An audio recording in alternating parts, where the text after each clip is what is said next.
सर्दियों की ठंडी सुबह थी। गांव के खेतों पर हल्की धुंध छाई हुई थी और चारों ओर शांति फैली थी। इसी सन्नाटे के बीच रामलाल, गांव का मेहनती किसान, अपने खेत की ओर बढ़ रहा था।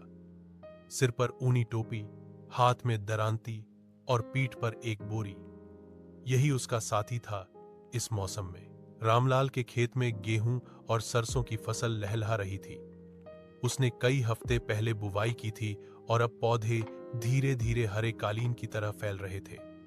ठंडी हवाओं में भी उसकी उम्मीदें गर्म थीं। वह खेत में पानी की नहर खोलकर सिंचाई करता और पौधों की देखभाल करता। सर्दी का मौसम आसान नहीं था। सुबह सुबह बर्फ जैसी ठंड में खेत पर जाना और देर शाम तक काम करना किसी और के लिए मुश्किल था, लेकिन रामलाल के लिए यह उसकी जिंदगी थी। हर पौधे को देखकर उसके चेहरे पर मुस्कान आ जाती, क्योंकि उसे पता था कि यही फसल आने वाले दिनों में उसके परिवार का सहारा बनेगी। दोपहर में धूप खिलती तो वह खेत के किनारे बैठकर रोटियां और सरसों का साग खाता। खेत में काम करते करते उसे अपने बच्चों की हंसी और बूढ़ी मां की बातें याद आती।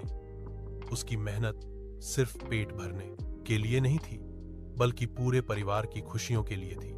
सर्दियां बीतेंगी, फसल पककर तैयार होगी और सुनहरी बालियां झूमेंगी। उस दिन रामलाल की मेहनत सच में रंग लाएगी और उसका खेत उसकी उम्मीदों की तरह सुनहरा चमक उठेगा। क्या आप चाहेंगे कि मैं इसे और भावुक बनाऊं या फिर प्रेरणादायक, यथार्थवादी शैली में रखूं?